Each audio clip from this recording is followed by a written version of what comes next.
మీకు అందరికీ నా వందనాలు చెల్లిస్తున్నాను. మరి ఇక లూకా సువార్త 23వ అధ్యాయంలో మరి నాకు ఇచ్చిన మొదటి మాట 34వ వచనము. ఇందులో మనం చదువుకున్న ప్రకారం ముందో కొన్ని వాక్యాలు మనం ధ్యానించుకుంటాము. ఏంటంటే యేసు ప్రభువును మరి అన్ని విషయాలు అయ్యగారు మనతో పంచుకున్నారు.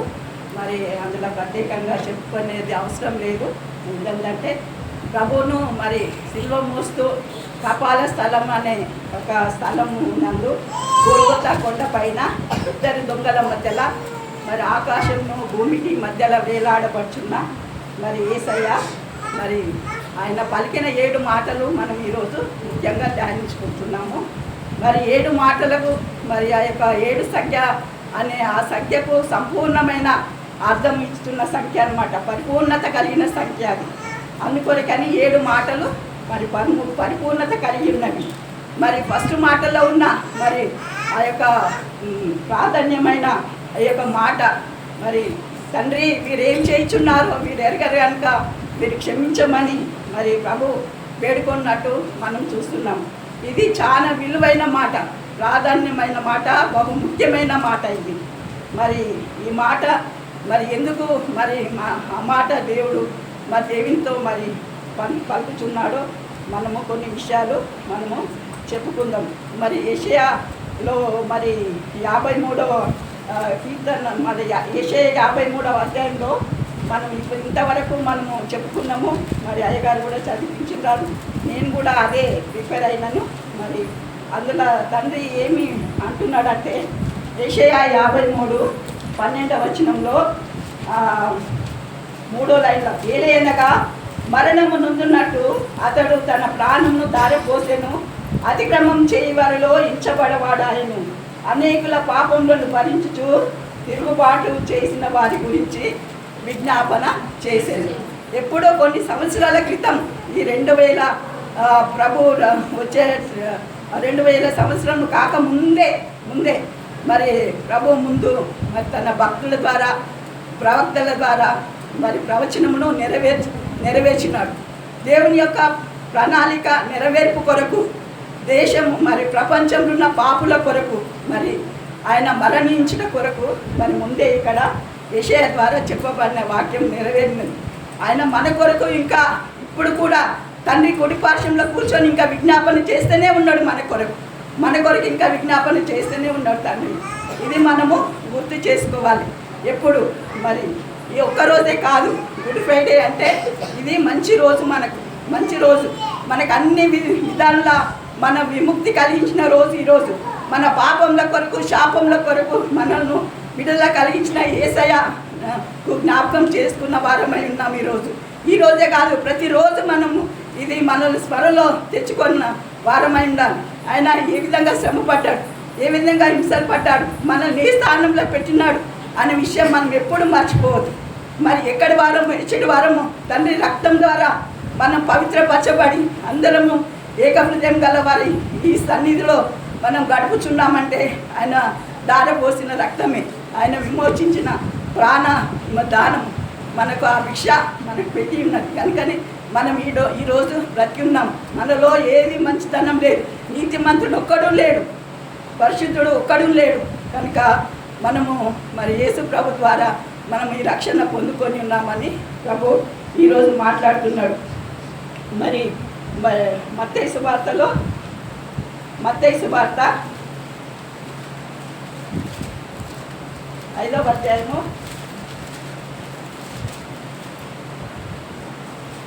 'ఆయన ఎన్ని విషయాలు అసలు క్షమాపణ గురించి అసలు బైబిల్ గ్రంథంలో నేను ధ్యానించినప్పుడు ఎన్ని మాటలు, ఎన్ని క్షమాపణ వాక్యాలు ఉన్నాయో అసలు మనము అసలు ఎన్ని రోజులై మనం గుడ్ ఫ్రైడే నుండి వస్తున్నాం పోతున్నాం, కానీ మనకు ఆ క్షమాపణ గుణం ఉన్నదా లేదా, మనకు ఎవరితోటన్నా మనం విరుద్ధమైన తిరుగుబాటు చేసిన వారి గురించి మనం ఈ విధంగా విజ్ఞాపన చేస్తున్నామా తండ్రికి అనేది మనము ఆత్మవిమర్శన చేసుకోవాలి. మరి మత్తయి సువార్తలో కొన్ని వచనాలు చదువుకుందాము. 5వ అధ్యాయము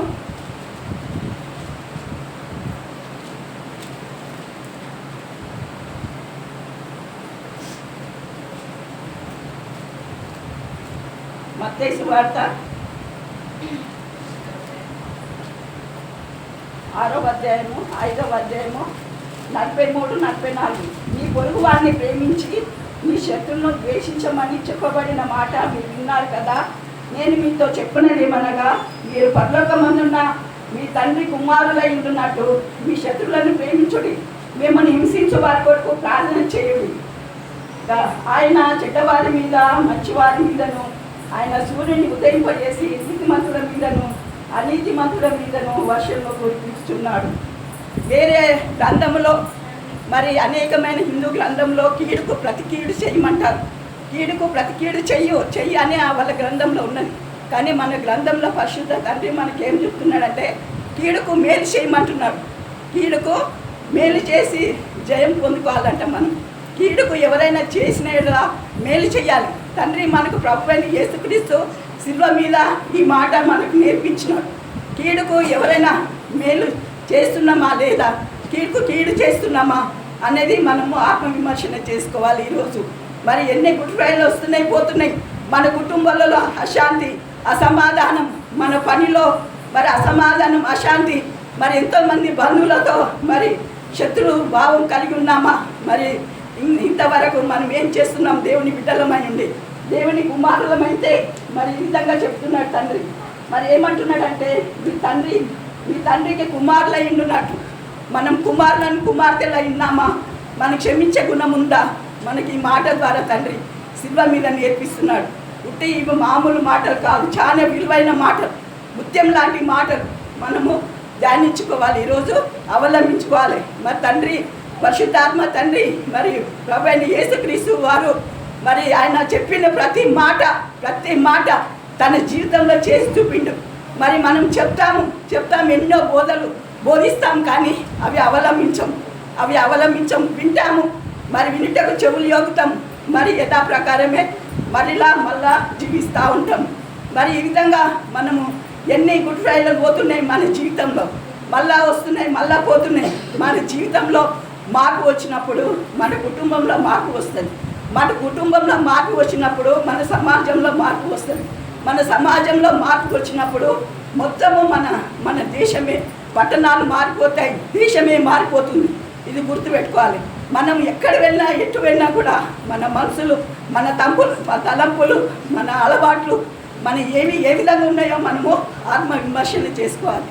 నీ సహోదరుని ప్రేమించకుంటే, నీవు దగ్గరున్న సహోదరునే ప్రేమించకుంటే, నీవు తండ్రి మాటలు ఏ విధంగా కనిపించని తండ్రి విషయంలో నీవు ఏ విధంగా విధేయులై ఉంటావు, నేను ఏ విధంగా విధేయులై ఉంటాను. కనుక మనం తండ్రి కుమార్తెలై ఉండున్నట్టు ఈరోజు ప్రభు మాట్లాడుతున్నాడు. క్షమిస్తున్నామా? ఈరోజు మరి ఆత్మవిమర్శన చేసుకొని మనమే మాట్లాడాలి. సిగ్గు తప్పిన దాని వెంటే కూడా పర్వాలేదు, మనం మాట్లాడదాం. తండ్రి ఏ విధంగా మనకి నేర్పించిండో ఆ బాటలు నడుచుకొని మనము ఆశీర్వాదములు పొందుకుందామని ప్రభు మరి ఏమంటున్నాడు. పరలోక ప్రార్థనలో కూడా ఏమంటున్నాడంటే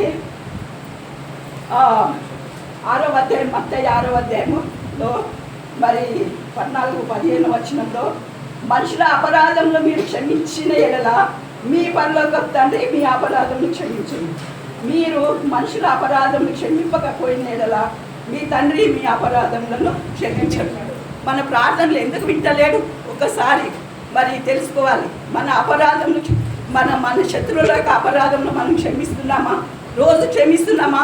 ఎటువంటి మనకు హీనపరిచినారు, అవమానపరిచినారు మన కుటుంబస్తులే, మన పక్కనున్న వారే, మన సంఘం వాళ్ళే, అయినా కూడా మనము మనసులో ఏమి పెట్టుకోదు. ఎందుకంటే మన తండ్రి శిల్వ మీద వేలాలబడి మనకు చూపించిన మాదిరి. మనం సమాజంలో బతుకుతున్నాం, మనము సంఘంలో బతుకుతున్నామంటే మనం ఏ విధంగా జీవిస్తున్నామో అందరి మరి అన్యులు కూడా అనేక మంది మనల్ని పరిశీలన చేస్తుంటారు. దేవుడు మనకు ఎంతోమంది లోకానికి మాదిరి ఉన్నట్టు మనం కూడా సంఘంలో మరి ఇంటిలో మనం మాదిరికరంగా జీవించాలి. మనమే కపటం, కుట్రలు కలిగి ఉంటే మనం ఇతరులకు ఏం నేర్పించగలము, సమాజంకి ఏం చూపించగలము, మనం దేవుని బిడ్డలం ఏ విధంగా అవుతాం, ఏ విధంగా మనం చూపించగలము అనే సంగతి మరి దేవుడు ఈరోజు తండ్రి కుమార్తెలుగా మనం మారాలంటే ముందు ఏ శత్రువైనా ఎంత హింసించినా, మనం ఎంత బాధ పెట్టినా కూడా తండ్రి మరి యేసు ప్రభులాగా శిక్షలు మనకు రాలేవు. కానీ మనకు సహించిన మాత్రమే మనకు మరి ఆ శోధనలు వస్తాయని కూడా బైబిల్ వాక్యం ద్వారా మనము ఉన్నాయి కనుక మనము మరి ఏ వచ్చినా కూడా ఎవరు హింసించినా బాధ పెట్టినా మన డ్యూటీలకు కూడా అనేక మంది మనల్ని హీనపరుస్తుంటారు. క్రైస్తవులని ఇన్లియరు మనకు నానా విధంగా అనేక మంది హింసిస్తుంటారు. మరి క్షమాపణ లేకుండానే తండ్రిని మరి ఈ విధంగా అనేక మంది మరి మరి ఈ చంపుకోవడానికి మరి హింసలు పెట్టడానికి అనేకమైన కారణాలు అవుతున్నాయి. తండ్రి మరి ఈ విధంగా క్షమాపణ గుణం లేకపోతేనే దేశం అంతా అల్లకొల్లం అయిపోయింది. ప్రేమ చల్లారిపోయింది, కుటుంబాల్లో చల్లారిపోయింది. మరి ఆ యొక్క ప్రేమ చల్లారకుండా మనము నిత్యము దేవుని వాక్యంలో మనము నివసించాలని ప్రభు నేర్పిస్తున్నాడు ఈరోజు. మరి ఆ యొక్క క్షమించుట వలన మనము మరి ఇంకొక విషయం నేర్చుకుందాం. లూకాసు వార్త 7వ అధ్యాయము. లూకాసు వార్త 7వ అధ్యాయము.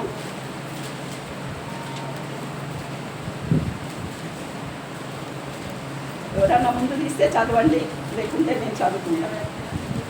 7వ అధ్యాయము 47 నుండి 58.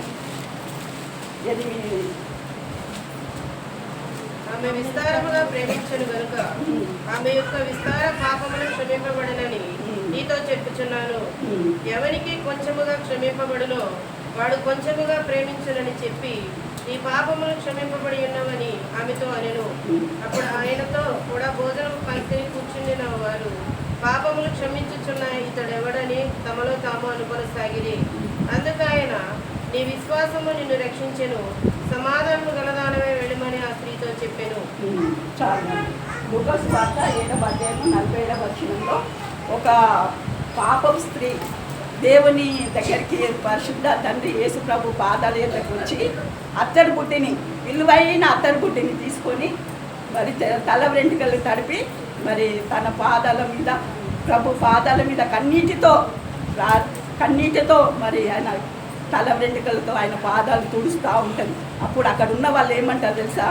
దీని విలువ ఎంత ఉన్నది, ఇంత ఖరీదైన ఈ యొక్క అత్తరు బుడ్డిని ఈమె చెల్లించుట అవసరమా అని అక్కడ ఉన్నవారు కొంతమంది, ముఖ్యంగా ఇస్కరియోతు యూదా, ఎందుకంటే ఆయన దగ్గర డబ్బుల సంచి ఉన్నది కాబట్టి దేనికన్నా యూజ్ అవుతుందేమని ఆయన స్వార్థపరుడై ఆ విధంగా మాట్లాడింది. కానీ ఆయన పైకి మాత్రం అట్లా మాట్లాడాడు, బీదలకి ఇవ్వచ్చు కదా అని. కానీ అక్కడ ఏంటంటే ఆమె దేవుడు ఆమె ప్రేమను తెలుసుకున్నాడు, ఆమె ఎంత ప్రేమిస్తున్నదో తెలుసుకున్నాడు. బీదలు ఎప్పుడు ఉంటారు, కానీ ఈమె విలువైన వస్తువుతో నా పాదాలు తడిసింది కనుక నువ్వు ఎంతగానో ప్రేమించినావమ్మా, నువ్వు ఎంతగానో ప్రేమించినావు తల్లి. ఆయన నిజంగా ఆయన స్వభావము ప్రతి స్త్రీలో అమ్మను చూసుకున్నాడు. ఆయన అమ్మ అన్నదాకా ఆమె ఆయన కళ్ళల్లో కరుణమయ కన్నులే ఆయనకు. ప్రతి స్త్రీని గౌరవించి మరి ఆయన అమ్మ అన్నదాకా ఆయన మరి ఏది కూడా బోధించలేదు. మరి అమ్మ, నువ్వు బహుగా విస్తారంగా నన్ను ప్రేమిస్తూ కనుక విస్తారమైన పాపాలు క్షమింపబడే అని చెప్పి ఉన్నారు తండ్రి. మరి ఈరోజు కూడా మనము తండ్రి మాటలకు విధేయులై ఉంటా ఆయన ఆయన ప్రేమించడం వలన మనం ఏమి చేసుకున్నామంటే మన తప్పులన్నీ క్షమింపబడు ఉండుట మనం చూసేదాము. మనము ప్రేమించాలి ఇతరులను. నిన్ను వల్లే నీ పొరుగువాన్ని ప్రేమించమన్నావు. మనం ఏం చేస్తున్నాము? మనం ప్రేమిస్తున్నామా? మనం వల్లే మనని ఇతరులను ప్రేమిస్తున్నామా, దూషిస్తున్నామా అనేది మనము గుర్తు చేసుకోవాలి. మన పాపాలు క్షమించబడాలంటే మనం ఇతరులను ప్రేమించాలి. ప్రేమించినట్లయితే మరి ఆ ప్రేమ లేకనే మరి అనేకమైన మరి గొడవలకు దారి, సమాధానం లేక అనేక మంది మరి చిన్నపిల్లలు అనుకోకుండా చిన్నపిల్లల మీద పగబడుతున్నారు, చిన్నపిల్లలను కూడా చంపుతున్నారు సమాజం. మరి సమాధానం లేక మరి తండ్రి ఏమంటున్నాడంటే, మరి మత్తయి వార్త 5వ అధ్యాయంలో ఏమంటున్నాడంటే, సమాధానపరచువారు ధన్యులు, దేవుని కుమారులు అనబడుదురు, దేవుని కుమారులు అనబడుదురు అని చెప్తున్నాడు. సమాధానం కలిగి ఉంటున్నామా మనము? మరి అన్నిటికీ కాలు దువ్వుకుంటా మరి ముందుకు అన్నిట్లో దూరి గొడవలకు మరి దారి తీసుకుంటున్నామా? ఒకసారి మనము మరి చూసుకోవాలి. మనం మరి పొద్దున్న నుండి సాయంత్రం వరకు మనం ఏ విధంగా ఉన్నాం? ఒకరిని బాధ పెట్టిన వారం ఉన్నామా? ఒకరిని మరి హింసించే వారిగా ఉన్నామా? మాటల చేత మరి ఎన్నో నానా రకమైన దూషణ మాటల చేత ఇతరులను బాధ పెడుతున్నామా? ఈ సహోదరిని ప్రేమించి మనం ప్రేమిస్తే మనము క్షమాపణ గుణం ఉంటుందని ఈ యొక్క స్త్రీ ద్వారా మనం తెలుసుకుంటున్నాం. సమాధానము కలిగి ఉండాలి. ప్రతి సమాధానం కలిగి వెళ్ళమన్నాడు ఆ స్త్రీని. సమాధానం పొందుకున్నది, వ్యభిచారం మానేసింది, పాప బతుకులు మానేసింది ఆమె. మరి అటువంటి జీవితం ఇచ్చిన మన యేసయ్యకు మనం ఏమి ఇచ్చినా, మరి ఏ స్థానంలో ఉన్న వాళ్ళం, ఆయన శిల్వ మీద వేలాడబడినాడు, కానీ ఆయన మన స్థానం ఆయన తీసుకున్నాడు. ఆయన స్థానం బదిలీ చేయబడ్డాం. మనం బదిలీ అంటే మన పాప బతుకులు అన్నీ బదిలీ చేయబడి, మన అన్నీ అవినీతి, అక్రమము, మరి పాపపు ఆలోచనలన్నీ ఆయన మీద వేసుకున్నాడు. బాధను అనుభవిస్తున్నాడు, వేదన అనుభవిస్తున్నాడు, ఎంతో శ్రమను ఉంది. మరి 53వ కీర్తనలా నేను అదే ప్రిపేర్ అయినా. ఇంటికి పోయినాక కూడా ఒకసారి చదువుకోండి. ఆయన ఎంత బాధపడినాడో, ఎంత హింస పొందినాడు. ఆ వేదనలో తండ్రికి వేడుకుంటున్నాడు, తండ్రి మీరేం చేయుచున్నారో మీరు ఎరగరు కనుక వీరిని క్షమించమని మరి ప్రభు మరి వేడుకున్నట్టు మనం చూస్తున్నాం. మరి ఇంకొక 2వ కొరింథీయులు 2వ అధ్యాయము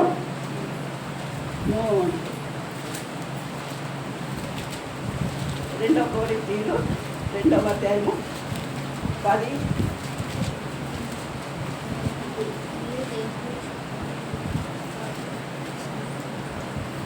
మీరు దేనిని కూర్చేయనను ఎవరిని క్షమించుచున్నారో నేనును వారిని క్షమించుచున్నాను. నేనేమైనాను క్షమించి ఉంటే సాతాను మనలను మోసపరచుకున్నట్లు మీ నిమిత్తము క్రీస్తు సముఖమునందు క్షమించి ఉన్నాను. సాతాను తంత్రములను మనము ఎరిగిన వారము కాము. మీరు దేని కూర్చి అయినను ఎవరిని క్షమించుచున్నారో నేను వాడిని క్షమించుచున్నాను. నేనేమైనా క్షమించి ఉంటే సాతాను మనలను మోసపరచుకున్నట్టు మీ నిమిత్తము క్రీస్తు సముఖం నందు క్షమించుచున్నాను. సాతాను తంత్రములు మనకు ఎరగని వారం కాము. అయితే మనము ఎందుకొరకు మనము క్షమించాలంటే సాతాను మనల్ని అనేక విధాలుగా శోధిస్తున్నది, మోసపరుస్తున్నది. దాని కుతంత్రాలన్నీ మనము తెలిసిన వారము కాము. రోజు మనం వాక్యంలో మరి చదివినప్పుడు దాని కుతంత్రాలు మన కుటుంబాలకు కూడా అలజడి లేపి అసమాధానంగా మరి అనేక మందిని మన మీదకి పంపిస్తుందంటే సాతాను క్రియలే. మరి అవి మనం దేవుడు ఏ విధంగా శత్రువుల ముందట మౌనంగా ఉండి నోరు తెప్పకుండా ఉన్నాడు, మరి వారిని క్షమించిన ప్రకారం మనం కూడా క్షమించగలరని మరి మనందరినీ వేడుకొంచు. మరి ప్రభు ఈ మాటలను మనకు బలం ఇచ్చి మనము మరి సరిచేయబడాలని దేవునికి ప్రార్థిస్తూ చిన్న వాక్యం ఇది ఆశ్రయించిందాక.